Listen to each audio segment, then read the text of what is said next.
yang sudah hilang. Cerpen karya Pramudia Anantatur. Kali Lusi melingkari separuh bagian kota Blora yang sebelah selatan. Di musim kering, dasarnya yang dialasi batu kerikil, lumpur dan pasir mencongak-congak seperti menjenguk langit. Hanya beberapa desimeter saja. Tapi bila musim hujan datang, air yang kehijau-hijauan itu jadi kuning tebal mengandung lumpur. Tinggi air hingga 20 meter, kadang-kadang sampai lebih. Dan air yang mengalir damai jadi gila berpusing-pusing. Diseretinya rumpun-rumpun bambu di tepi-tepi kali seperti anak kecil mencabuti rumput. Digugurinya tebing-tebing dan diseretnya beberapa bidang ladang penduduk. Lusi, dia merombak tebing-tebingnya. Dan di dalam hidup ini, kadang-kadang aliran yang deras menyeret tubuh dan nasib manusia, dan dengan tak setahunya ia kehilangan beberapa bagian dari hidup itu sendiri.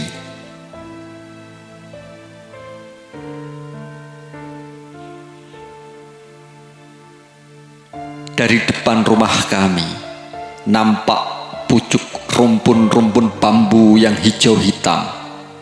Bila angin meniup mereka, bersuling-suling meliuk-liuk yang selalu menimbulkan perasaan takut dalam hatiku di waktu kecil. Segera aku berlari ke pangkuan bunda dan menangis. Dan masih terdengar-dengar hingga kini bunda bertanya, "Kenapa menangis?" Dan tangannya yang tak lembut lagi seperti semasa gadisnya mengusap-usap pipiku yang kurus.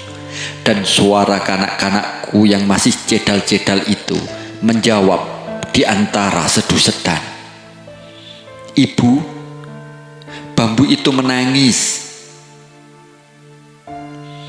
Dan bunda mengambil dagu dan diletakkan di pangkuannya. Berkata ia memberanikan, "Dia tidak menangis. Tidak, dia sedang bernyanyi." Kemudian bunda menyanyikan lagu daerah, dan suaranya yang lembut lunak itu mendayung-dayu dan menidurkan ketakutanku. Ku belai-belai rambutnya yang kacau ditiup angin. Ku permain-mainkan kupingnya yang dihiasi dengan markis berlian itu. Kemudian terdengar suaranya yang manis dalam perasaanku. "Engkau mengantuk? Mari, kutidurkan." Dan kubuka mataku besar-besar agar dapat terus menikmati nyanyian bunda. Tapi aku tak kuasa membuka tapuk mataku lagi. Tapi semua itu sudah hilang kini. Semua itu telah lenyap seperti tebing dan rumpun-rumpun bambu yang disereti oleh air pasang Kali Lusi. Dan aku tak kuasa menahan arus besar itu. Terasa benar olehku betapa mudahnya manusia dilemparkan oleh gelombang waktu dari tempat ke tempat, dari perasaan ke perasaan.